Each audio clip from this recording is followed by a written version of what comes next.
Je m'appelle Antonin Bocara, je travaille dans le milieu du jeu en tant qu'auteur et en tant que membre aussi de Holchap Édition. Donc en tant qu'auteur indépendant, ça veut dire que je bosse pour différents éditeurs, voilà, pour différents jeux. Et après, pour Holchap, eh bien, là je travaille sur de l'animation et sur du développement de jeux. Et il se trouve que la Panic Island, c'est un jeu que j'ai fait, puisqu'en plus on s'est rencontrés sur ce jeu, où on a signé ensemble et ensuite j'ai fait partie de l'équipe. Je suis tombé du milieu du jeu de manière finalement d'une suite logique, on va dire, mais plutôt étonnante. Tu m'aurais dit il y a 6 ans que je bosserais dans le milieu du jeu, je t'aurais dit ah bon. Mais c'est simplement que j'ai beaucoup aimé, petit à petit j'ai découvert le monde du jeu, j'ai beaucoup aimé jouer. Je me suis dit à un moment, tiens, si je faisais jouer du monde, donc j'ai fait une assoce avec des potes. Gaspard et Clem, où on a fait plein de jouer des gens. Et ensuite, je me suis dit, tiens, je vais essayer de créer des jeux. Et au bout d'un moment, j'ai eu la chance d'éditer, de signer un jeu. Et ensuite, tout s'est un peu débloqué, l'effet boule de neige. Et maintenant, voilà, je peux bosser dedans. Alors, Panic Island, c'est un jeu particulier puisque c'est un jeu coopératif en 2 minutes top chrono. Donc, c'est vraiment très court. L'idée, c'est que nous, on est des Cro-Magnons sur une île, tout se passe bien. Quand tout à coup, le volcan entre en éruption, dans 2 minutes, l'île explose. Et donc, nous, notre but, ça va être de quitter l'île, mais d'essayer de sauver le plus d'habitants possible au passage. Donc, c'est un jeu très fun, très drôle, avec beaucoup de rejouabilité aussi, et un vrai côté coopératif où la communication est primordiale.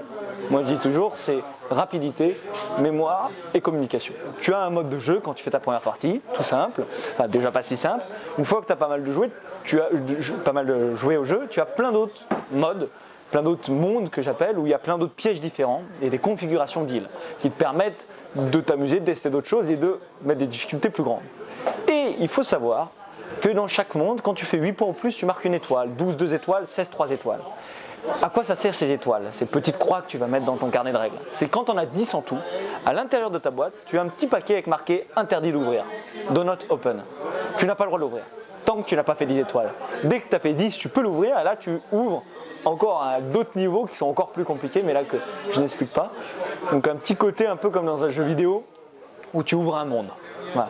Donc il y a une rejouabilité très très importante. Dans la phase de jeu, il y a toujours 2 temps, on va dire en quelque sorte. Il y a la création. La création, ça a été assez rapide. La première création, ça a duré 1 mois.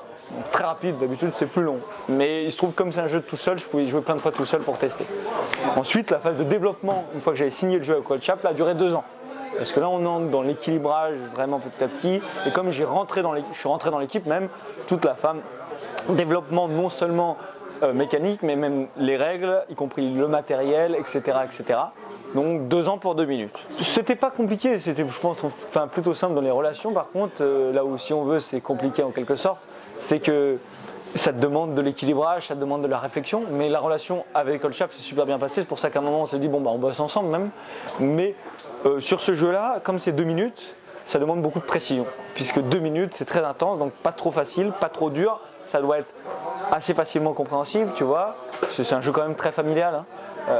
Donc il y a eu tous ces enjeux-là et on a fait énormément d'allers-retours et énormément de tests. Par contre, il y a une grande chance dans ce jeu-là, c'est que, je l'ai dit tout à l'heure, ça joue en 2 minutes.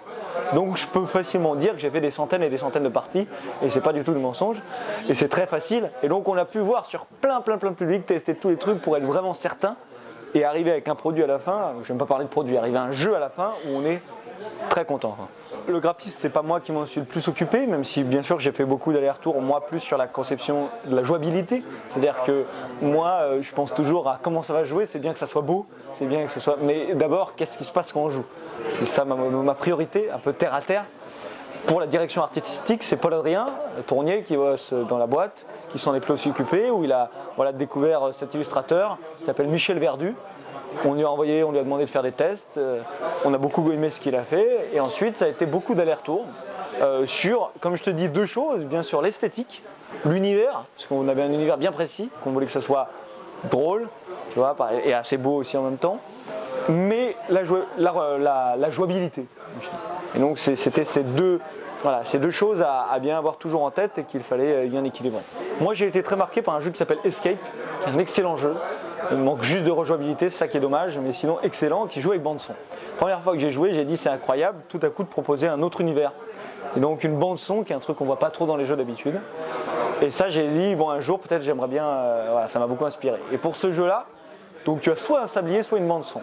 Et pour nous, on l'a travaillé aussi énormément avec un musicien montpellierien qui s'appelle Julien Morel. Et ça a été tout l'enjeu, pareil, de faire un truc très immersif et en même temps où il y a des repères temporel bien clair, où ça t'emmène, voilà. Et qu'on puisse jouer soit avec la bande son, qui moi est ce que je préfère bien sûr, hein, parce que c'est génial, t'as un stress, mais aussi avec Sablier, parce que moi j'ai du mal avec les jeux où on est obligé d'avoir un support électronique avec toi. C'est-à-dire que pour moi, le jeu de société, pour avoir vécu en plus parfois dans des endroits, j'étais au Mexique, au Burkina sans électricité, j'ai besoin que c'est justement ce qui est beau, c'est qu'on le sort comme ça. Parce qu'en plus les gens sont énormément avec leurs écrans tout le temps et j'aime pas. Voilà. Donc moi c'est un truc qui peut sortir comme ça.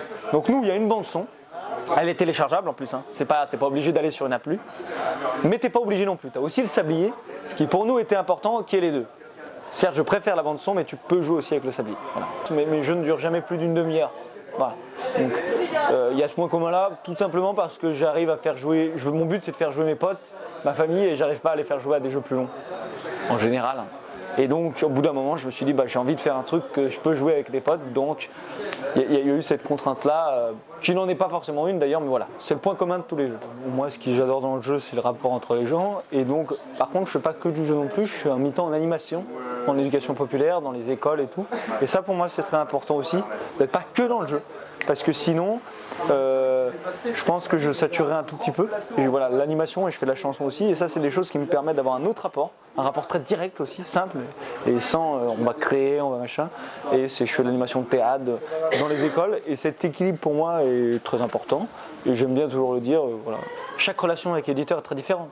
Tu as des éditeurs qui sont énormément dans la demande de relations, où on va être énormément discuté. Tu en as d'autres qui disent ok, on a signé, maintenant c'est nous qui nous en occupons. Tu vois. Donc toi t'adapter. Parce qu'une fois ils vont trouver que tu n'es pas assez avec eux, une autre ils vont trouver que tu es trop intrusif. Et toi il faut que tu gères. Donc il faut essayer d'anticiper. Parce que sinon. Donc effectivement tu as ça. Difficile, je dirais pas quand même, c'est d'avoir une richesse. Parce que ça t'apprend énormément. Chaque collaboration étant différente, et ben à chaque fois tu apprends des nouvelles choses. Il y a Doggy Bag qui vient de sortir chez Blam. Voilà, il y a eu un jeu qui s'appelle 1-2-3 chez Lopelli, Kings aussi chez Ankama. Après il y a un jeu chez Laouch Roche qui s'appelle Kids of London, qui va sortir cette année, petit jeu où il faut être deuxième.